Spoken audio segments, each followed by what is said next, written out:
There are so many bicycle pedal systems available now.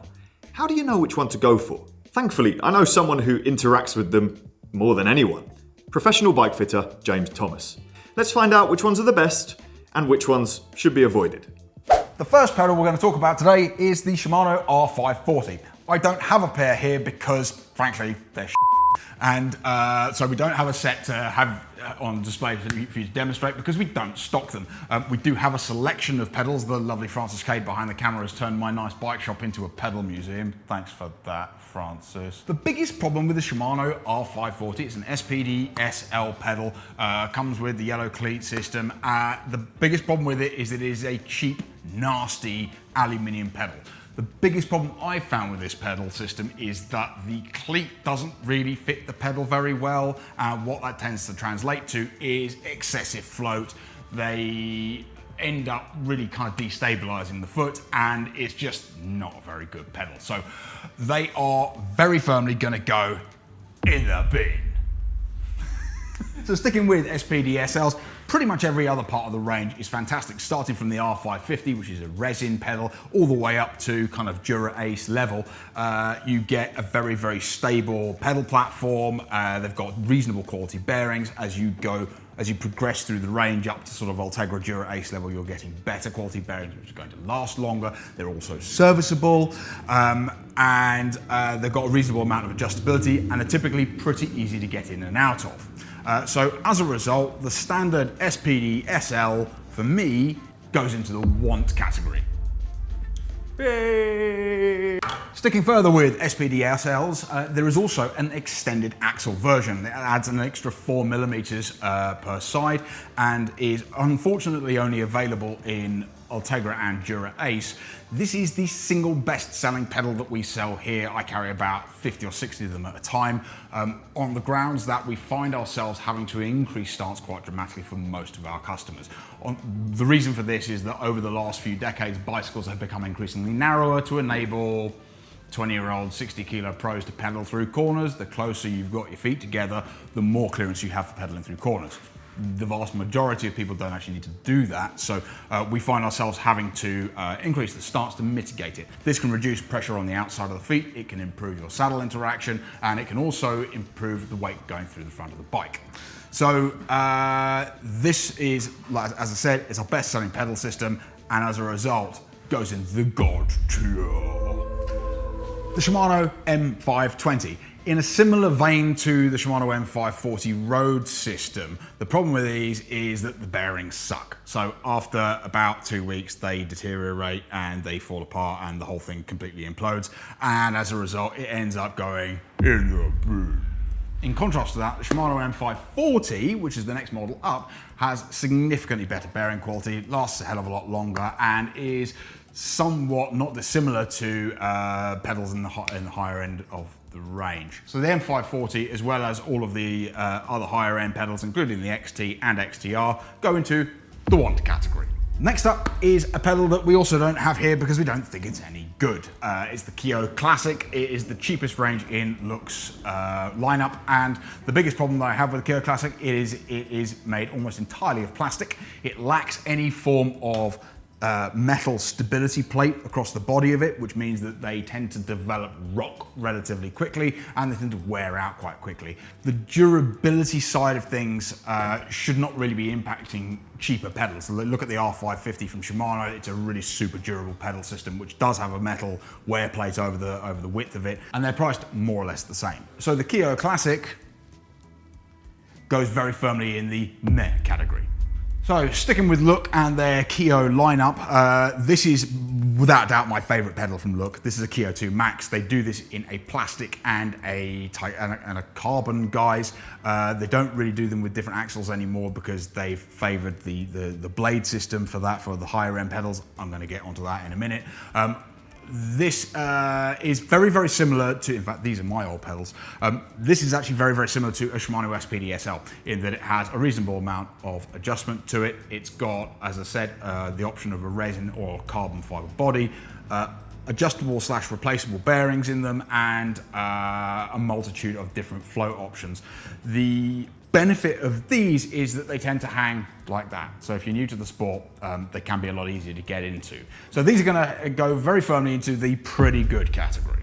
Again, sticking with look, I'm gonna get onto what's probably going to be quite an unpopular opinion, but the blade system that Look uses, to replace this metal spring, which is adjustable, Look came out a few years ago with the blade system, which is basically a carbon leaf spring. Now, the carbon leaf springs are available in different tensions. The biggest problem that I always had with them, having owned a pair, and this might be slightly older news now, but and this might be slightly older information now, but the problem I always had with them is that the higher tension ones are almost impossible to get out of. So just make sure if you're going to be buying a pair and you are a lighter weight rider that you are not using the heavyweight leaf springs. Secondly, it's neutrally weighted, which means that the pedal almost always sits like this or very often upside down, which if you're new to the sport, can make it very, very difficult to get in and out of. One of the benefits of all Look systems, though, is that they do have, come to think of it, longer threads on them, so you can use more washers, for instance, so you can stance the pedal out. You get a greater amount of adjustability for the rider's stance. But the Keywin blade is not a favourite of mine, so as a result, I'm going to put it in the meh category. No. Next up is Wahoo Speedplay. We've talked about this on the channel quite a lot. Since the people at Wahoo took over the Speedplay brand, we've found the quality to really deteriorate. The benefit of the Wahoo Speedplay is that it is available in different stances, which is fantastic. You've got different axle lengths, so you can customize it to your needs and your morphology. The bigger problem is that the cleats are extremely expensive. They're £75, which is 60% of the value of the pedal, and they do wear out at an alarming rate. By that I mean that the C-spring that retains the cleat on the pedal wears out, I'm not going to put a number on it, but it wears out a lot faster than you think it does, and what that translates to is an excessive amount of rock of the shoe / cleat on the pedal, which leads to kind of just general foot instability. They do offer a huge amount of adjustment, particularly with regards to float, but as I've said in the past, I feel that the adjustment they provide is probably not really needed. I think if you've got to adjust your cleats by that much, there's usually something else going on. So although some idiot once said that Speedplays are a bike fitter's dream, I actually think that they're a bike fitter's nightmare, with all the stupid little bolts and screws that get rounded off or that break and never seem to actually screw into the plate properly. So yeah, not a big fan. As a result, going to go very firmly in the meh category. Sticking with Speedplay, particularly from Wahoo, we're going to be very unpopular after this video. Okay, I got a really big issue with the new Wahoo Speedplay power meter, mostly because so the pedal system, I don't have one here, but we're gonna put some images of the pedal up on the screen for you now. But the pedal system has this kind of pod at the sort of distal end of the axle where it threads into the crank.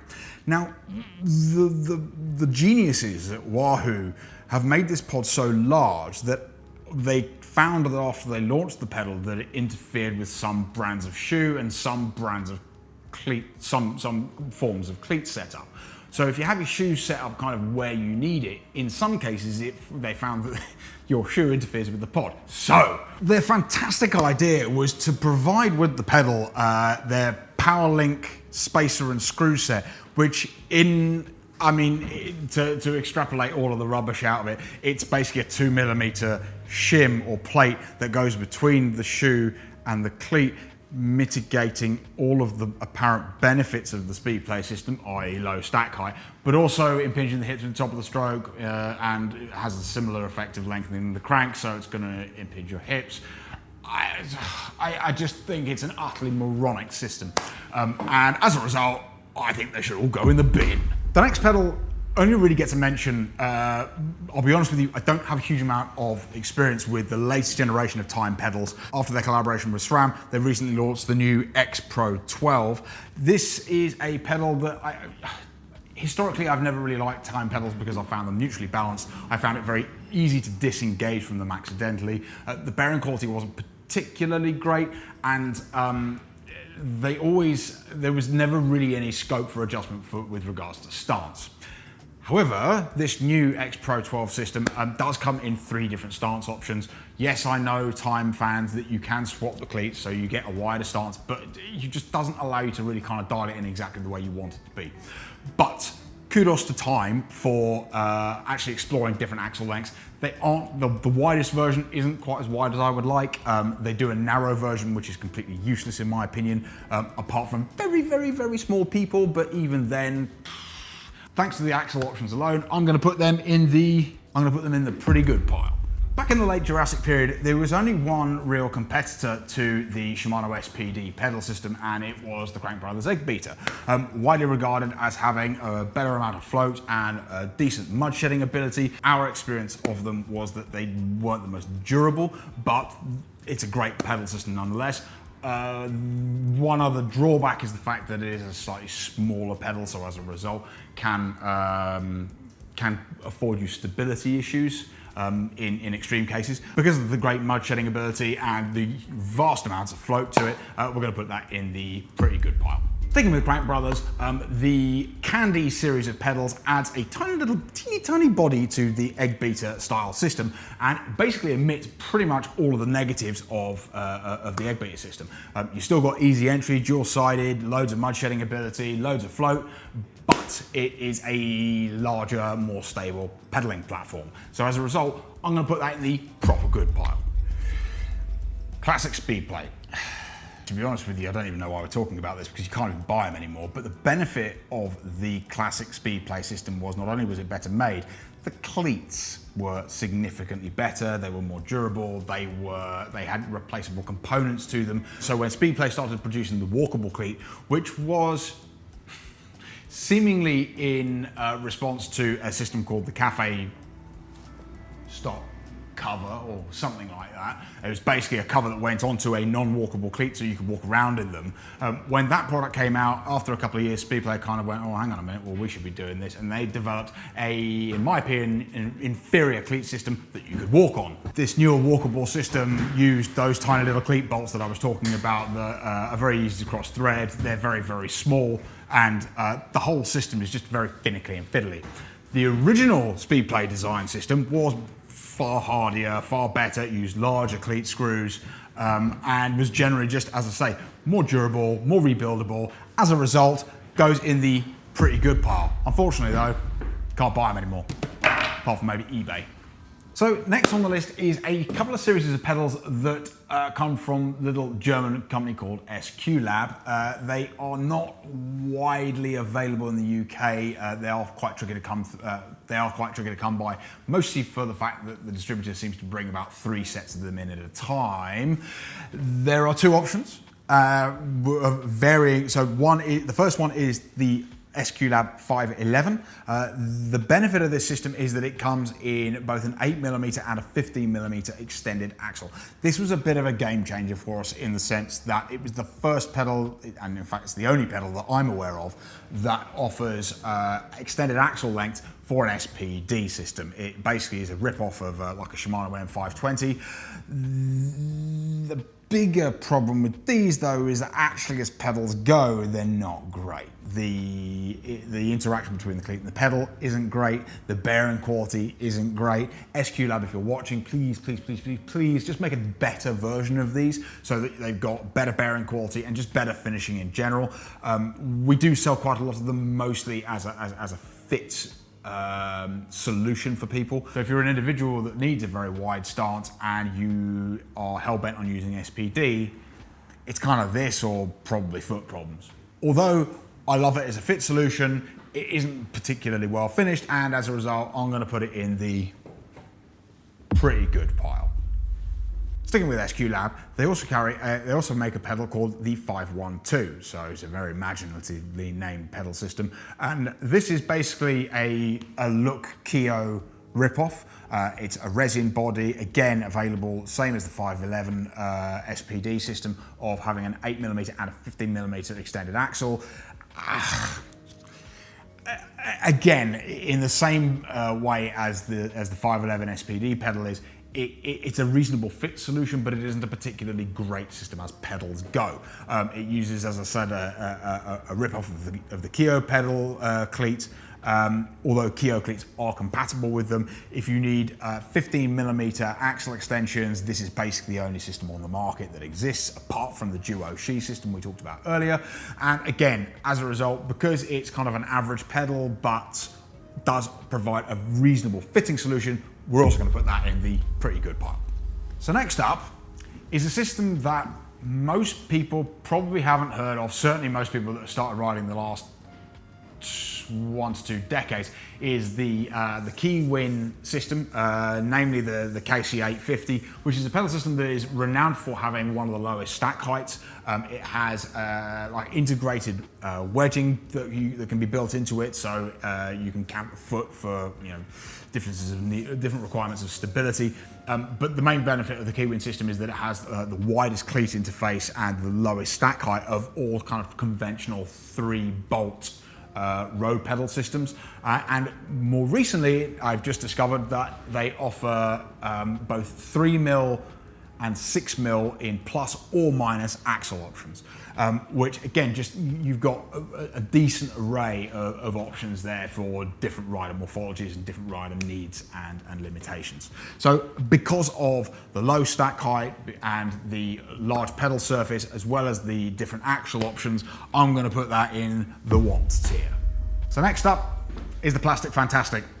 This particular one is made by Wahoo. You will get these in a plastic wrapper on most cheap bikes, although I think some of the newer higher end, who are they made by? Some of the newer higher end Van Rysel bikes even come with a set of these.